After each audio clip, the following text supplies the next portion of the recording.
Hi everyone, the Penguin Chef here. Welcome to part 2 of our Thanksgiving turkey dinner series. Last time we mixed up the stuffing and now we're ready to prepare our turkey. We have our 13-pound turkey thawed and ready. First, I want to remove the paper towels that I put in the bird to absorb excess moisture. Then we're going to remove the excess moisture from the outer skin by patting the bird down with another paper towel. So I'm preparing this turkey using a method that I learned about from the ancient tome of cooking. And so this is going to be a foil-wrapped turkey. Why a foil-wrapped turkey? Well, it doesn't take as long for one. It only cooks for about 3 hours as opposed to significantly longer than that if you were to just roast it. But every time I've made it, it always turns out moist, tender, and delicious. So to prepare our pan, I have crossed 2 pieces of heavy-duty aluminum foil, which I'll be using to wrap the turkey once it's in the pan. I've got the turkey here breast down. I'm going to start by slathering the back with a stick of salted butter. Why salted butter? Because I said so. No, the salt will actually help. It is like massaging the turkey.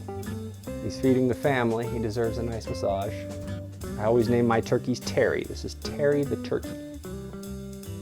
The back of the turkey is nice and buttered up, so we're going to put it breast side up in our pan. Now we're going to butter up this side of the turkey. Make sure you get in all the crevices, under the legs. You can really get the wings now that they're pointed up. But you will use the whole stick of butter. Now it's time to stuff our turkey. You can do this with a large spoon, or if you find that too awkward, you can use your hands. Now some people don't realize that there are 2 cavities that you can actually stuff. There's this one, where you would have found the neck when you first opened your bird. There's also the one where the neck was once attached. Of course, this one is the big one where it will hold the most stuffing. If you've got a small turkey like this one, you may find you don't have enough room for all of your stuffing. Well, you can bake it separately. The only thing you need to do is add a little bit more moisture, which would be that broth.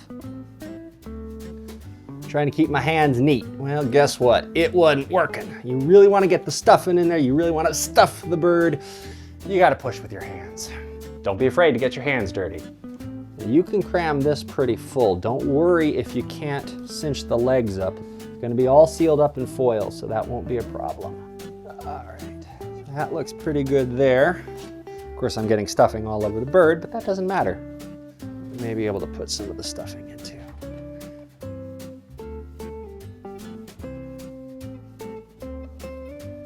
We got our stuffed bird, it's ready to go. Next step is going to be to wrap it up in the foil. I always give it just a little bit of spray. It doesn't usually stick, but occasionally, so better safe than sorry. And then we're just going to lift this up over here, like so.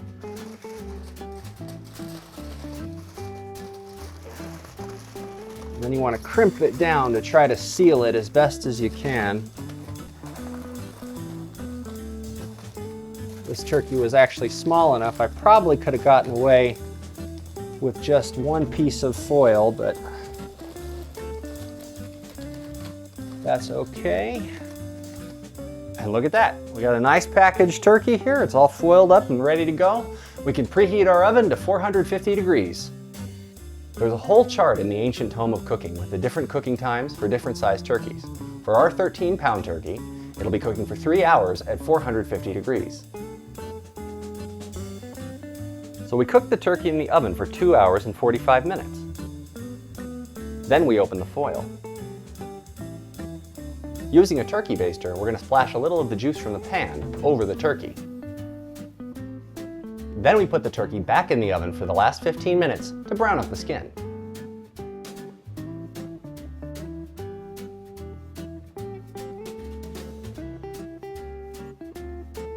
All right, here's our turkey. It's got to rest now for 30 minutes, but in the interest of being food safety conscious, we can take its temperature.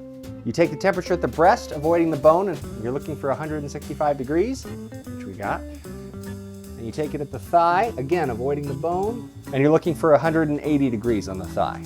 All right, temperature looks good, so we can let that rest for 30 minutes. Meantime, we're gonna make some gravy. We're gonna start by taking some of the juice out of the bottom of the pan. Now fortunately, a lot of the juice stays in the bird, so you might not get enough to make a good batch of gravy. That's why I have the leftover broth from earlier, as well as the broth from boiling the neck and the giblets. We have our pot warming up over medium heat. First thing we're going to add in is the juice we got out of the turkey pan. That's going to have a lot of nice oils, and we can use that to make a roux. It's coming up to a bubble, which means we got a good temperature going. So now I'm going to add in 3 tablespoons of flour. Mix it in until it's smooth. Then we're going to add our broth. You start slowly at first so that you can get it nice and mixed in, and then you can add a greater volume once the roux has been incorporated.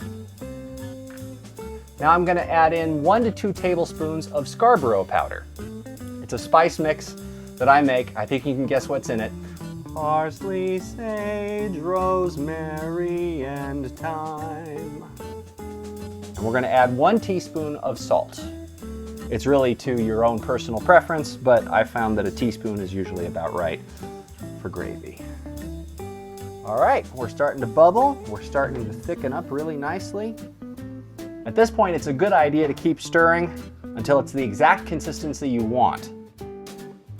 That feels great. That feels fantastic. I think we can turn the heat off, and we're just about ready to serve.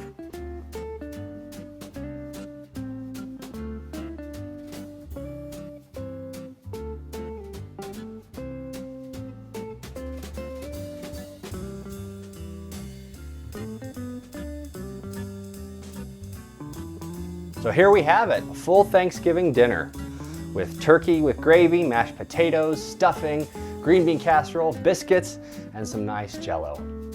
Hey, thanks for watching. From me and my family to you and yours, I hope you have a very happy and safe Thanksgiving.